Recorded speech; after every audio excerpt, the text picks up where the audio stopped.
Energize Wednesday, Energize Wednesday are going by you. One step at a time, one day at a time, 1 hour at a time, 1 minute at a time. I want to be comfortable, I want to be cozy, I want to be warm.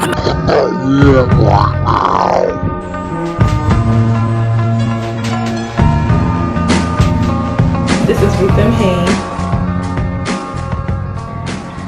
Hi everyone, this is Ruth M. Haynes with another episode of Energize Wednesday.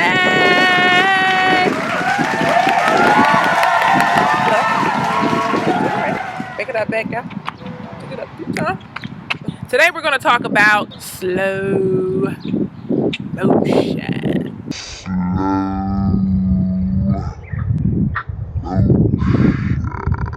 Now, there's two ways to do something. You can do it fast, you can do it slow. Most of the time when you're doing something fast, you hurry, you got to get results, you got to hurry up, you got to get everything done, but you miss a whole lot of stuff. What I'm telling you is that sometimes you have to, you got to slow down, slow motion, okay? Slow motion. Why, Ruth? Why should I slow down? I'm running my business, trying to make a lot of money, going to school, I'm trying to get my grades. Listen, that's all great, right? But how you gonna start school? You ain't go buy the books, you ain't got buy the paper, you don't have the pen, you don't have the schedule, like you don't have a foundation to start on. Build that foundation, and foundations take time to build. If you don't build that foundation, then guess what? When things are going bad, everything is going to crumble down. Don't build your house on sand, build your house on a foundation. What is the foundation, you ask? Always take the hard way.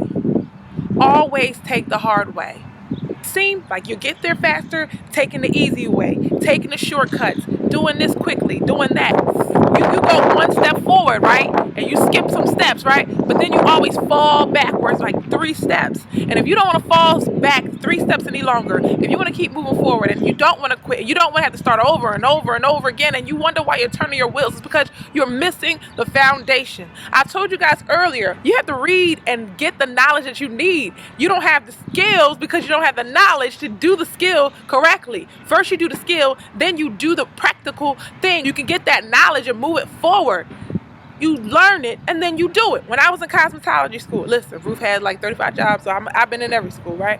So when I was in cosmetology school, there was a part where we had theory, and then there was a part where we had practicum. So now we had to do the theory part of everything, and you learn all about the hair, the skin, the nails, all the book work, right? Nobody really wanted the book work. So me, I'm being like, this is my first year, and I was so excited. I was like, oh man, I get to skip all the tests. They set me right into the second year.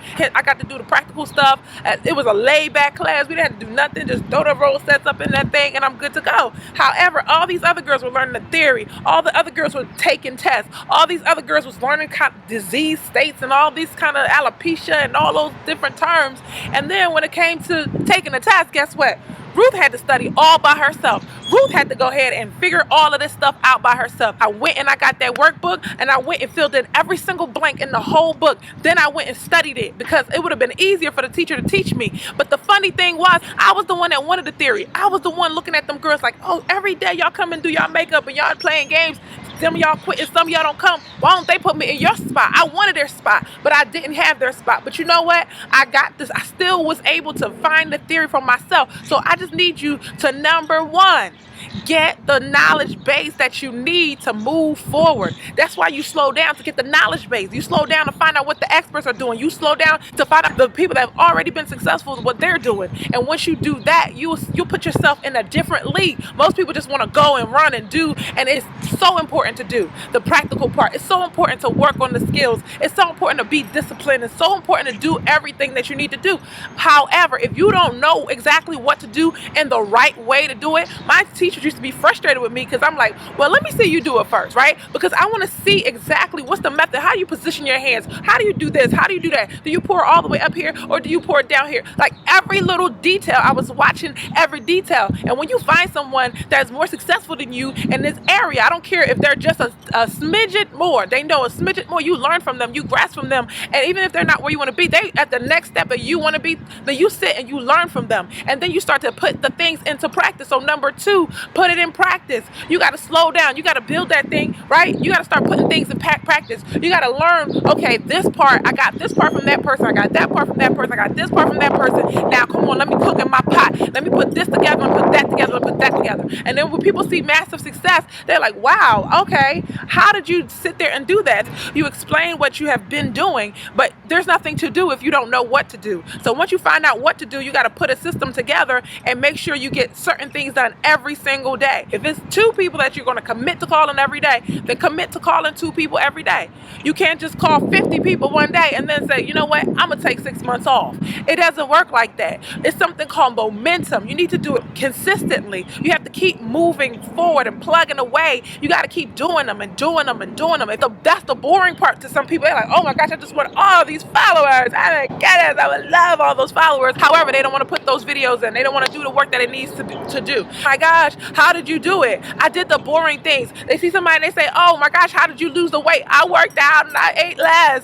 I mean, it's that simple. I did it every day. I fought every day. I struggled every day. Think to what part in your life is successful and say, well, how did I become successful in that way? You have to do a lot of reviewing. You have to understand, look, I have to review what's in my life right now, how I became the way I am. And number 3, after you did all of that, I want you to speed it all the way up. Take it to the next level. Go as fast as you can, as far as you can, as much as you can. Now that you know exactly what to do and how to do it, you go as fast as you can and do as much as you can and hit those numbers. A lot of times we learn the right things to do, but we don't do enough of the right things. We are always in our 80% and we're not in our 20%. Once you figure out what your 20% is, once you figure out those key things that bring you results over and over again, once you figure out the 20% that gives you 80% of your results, I want you to do that over and over and over again, day in, day out, when you feel like it and when you don't. Don't let your emotions rule you and say, I don't feel like doing it today. I don't feel like it. I don't want to do nothing. I'm just play my games. It's stuff that I want to do. Don't let that stuff get in the way of your dreams, of your goals. Your family's waiting on you. Your family's depending on you. What I love about the speed up process is that I can implement batching. Batching means I don't do 1 at a time anymore. I do 5 at a time. I do 4 at a time. I do 3 at a time, 10 at a time. And then I get that all done. And then I move into the other area and start working that. Because what happens is if you stay in that one lane, is that you focus in, you go in, you zone in, you dig deep in. It will flow a lot better if you continue to do the same thing over and over and over again in that same time period. Number 1 was slow down. Number 1, you need to slow down. You need to make sure you're learning everything that you need to learn. Number 2, you need to come up with a strategy. You need to implement the things and put all the pieces together, put it into practice. And number 3, you need to speed up. And once you speed up, once you do the things over and over and over again, you'll start to see results. And the results, as soon as you get a result, you don't quit. You just keep going and produce bigger results and let people know about your results. And that's what breeds success. And that's it. This is Ruth Hayes. Thank you for watching Energize Wednesday. Don't forget to be amazing inside and out. Order your bracelet. Click the link below.